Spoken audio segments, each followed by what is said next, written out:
Thanks to our friends at The Motley Fool for sponsoring this video. Visit fool.com/ASYM for the top 10 stocks to buy right now. Tesla continues to slash prices.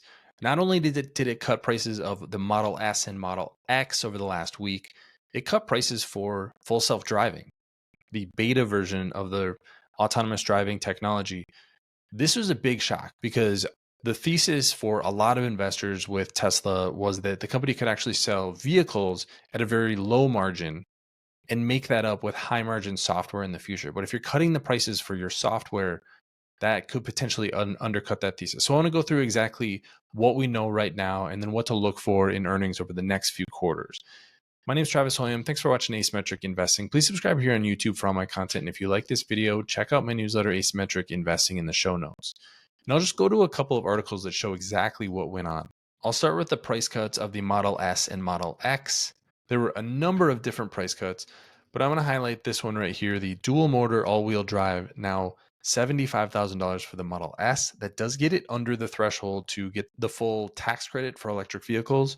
And then the Model X, the dual motor all-wheel drive, is $80,000, again, under that $80,000 mark to get the tax credit. So that is a benefit for consumers on top of the cost reductions that we're talking about right here. But look at how big a cut this is. $20,000 cut for the tri-motor all-wheel drive, almost a $20,000 cut for the Model X. It's hard not to think that margins for these vehicles are going to go down dramatically. And one of the things that we have seen from Tesla over the last 4 quarters is that margins are dropping as they're cutting prices for their vehicles. That is the reason that profitability is not as good. Margins, both on a gross margin standpoint and an operating margin standpoint, are not as good as they once were. On the FSD side, the price has gone from $15,000 to $12,000. The enhanced autopilot price did not change. That's still $6,000, but a big reduction in FSD. There's probably a couple of reasons for that. One, it doesn't seem like adoption is nearly as high on a per unit basis as it once was. And Tesla theoretically needs the video miles to improve FSD now that they're moving on to version 12, which is a complete rewrite of the FSD software. Now, a lot of people who are bullish on Tesla think that cutting prices is really bullish no matter what happens.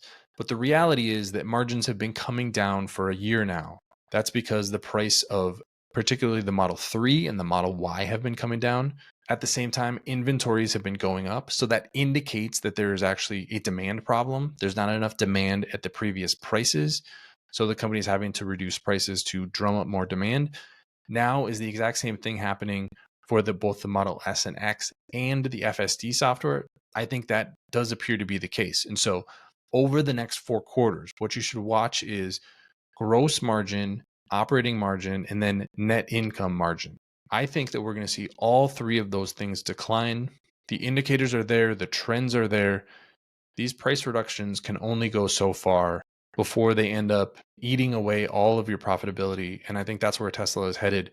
But we'll see over the next few quarters. What did you think of these price reductions? Leave your comments in the comment section below. Don't forget to subscribe to Asymmetric Investing. And thanks for watching, everybody. See you here next time.